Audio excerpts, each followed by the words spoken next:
বান্দার হক তুমি যদি নষ্ট করো তাহলে আমি আল্লাহ মাফ করতে পারবো না, যতক্ষণ পর্যন্ত বান্দার কাছে না যাবে। নবী আমার বলেন আনহু আলাইহিস সালাম লিল মুমিনিনা আলাল মুমিনিনা সিদ্দু খিসালিন ইয়াউদুহু। সকলে বলি আল্লাহু আকবার। নবী আমার পাক জবান দিয়ে জানিয়ে দেন আনহু আলাইহিস সালাম রাসূলুল্লাহ সাল্লাল্লাহু আলাইহি সাল্লাম ইরশাদ করেন লিল মুমিনিনা আলাল মুমিনিনা সিদ্দু খিসালিন, এক মুমিন এক মুসলমান অপর মুসলমানের উপরে 6টি হক রয়েছে। কয়টি হক রয়েছে? খুব মনোযোগ দেন, এদিকে সবাই তাকাই। এক মুমিন অপর মুমিনের উপরে কয়টি হক? আমার সাথে বলেন কয়টি হক? 6টি হক। খুব খেয়াল দেন, খেয়াল নালে বুঝতে পারবেন না। রাসূলুল্লাহ সাল্লাল্লাহু আলাইহি সাল্লাম বললেন লিল মুমিনিনা আলাল মুমিনিনা সিদ্দু খিসালিন, এক মুমিন অপর মুমিনের উপরে 6টি হক রয়েছে। কয়টি হক? কথা বলেন।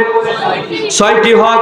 আমি আপনি যদি এই 6টি হক যদি দুনিয়ার ভিতরে থেকে আমল করে যেতে পারি, আল্লাহ পাক এইটা থেকে আমাদেরকে রক্ষা করতে পারেন। আমি আপনি যদি এই 6টি হক যদি না মানি, কালকে আমাদের ময়দানে আল্লাহ পাক বলবে তুমি মুসলমানের 6টি হক নষ্ট করেছো।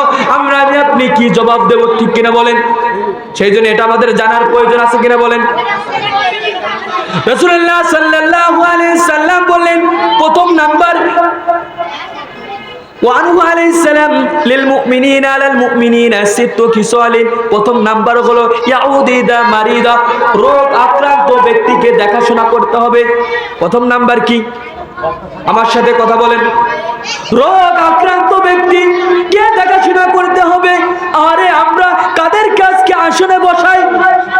ঠিক কিনা বলেন? আমাদের কয়দিন দেখাশোনা করতে আছে।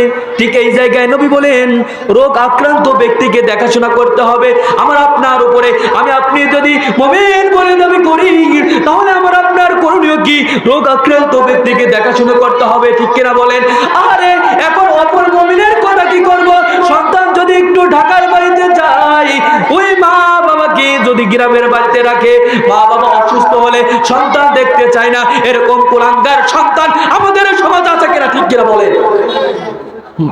ঢাকা ফিরাতে থাকে আর মা বাবাকে ওই কুড়া করে রাখে, ওই রকম সন্তান কাল কিয়ামতের ময়দানে আপনার ফাতনার কারণ হবে। ঠিক কিনা বলেন? সেই জন্য নবী আমার বলেন ইয়াউদুহিদা মারিদা, রোগ আক্রান্ত ব্যক্তিকে দেখাশোনা করতে হবে।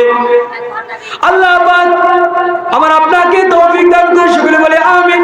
ইয়াউদুহিদা মারিদা ওয়া ইয়াশহাদু ফিদা মাতা, 2 নাম্বার খুব খেয়াল করেন। 2 নাম্বার হলো মৃত্যু প্রাপ্ত ব্যক্তির জানাজায় শরীক হতে হবে। এ দুনিয়ার মানুষ খুব মনোযোগ দেন। রাসূলুল্লাহ সাল্লাল্লাহু আলাইহি সাল্লাম বললেন ইয়াউদুহিদা মারিদা, রোগ আক্রান্ত ব্যক্তিকে দেখাশোনা করতে হবে। ইয়াউদুহিদা মারিদা ওয়া ইয়াশহাদু ফিদা মাতা, 2 নাম্বার হলো মৃত্যু প্রাপ্ত ব্যক্তির জানাজায় শরীক হবেন।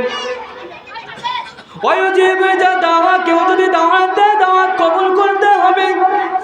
ওয়াসাল্লিমু আলাইহি যালাকিয়া, সালাম দিতে হবে। আজকে আমাদের ভিতরে সালামের চরিত্রটা নাই। ঠিক কিনা বলেন? সালামের চরিত্রটা আছে, সালামের চরিত্র নাই। আরে মুসলমানের জীবনে প্রথম কাজ কি? প্রথমে সালাম দিতে হবে। আসসালামু কাবলাল কালাম, প্রথমে সালাম হবে পরে কালাম হবে। আরে মুসলমানের ভিতরে সেটা নাই। সেই জন্য আমি আপনি আমার